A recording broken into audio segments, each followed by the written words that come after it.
নমস্কার।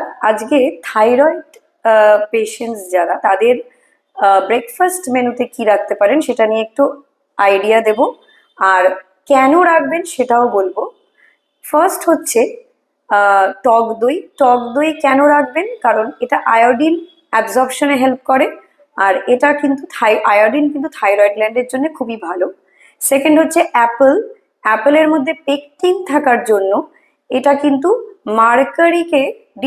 মার্কারি থেকে বডিকে ডিটক্সিফাই করে। মার্কারি কিন্তু থাইরয়েড গ্ল্যান্ডের জন্য খুবই ক্ষতিকারক। এরপর হচ্ছে রাখতে পারেন ওটস, যেটা হাই ফাইবার, আর এটা কিন্তু মেটাবলিজম হেল্প করে বলে এটা কিন্তু থাইরয়েড কমাতে সাহায্য করে। আর রাখতে পারেন হচ্ছে সানফ্লাওয়ার সিডস বা পামকিন সিডস, যেটা হচ্ছে রিচ ইন জিঙ্ক। এই জিঙ্কে কিন্তু দেখা গেছে থাইরয়েড কমাতে সাহায্য করে। তো এইগুলো মিশিয়ে একটা স্মুদি করে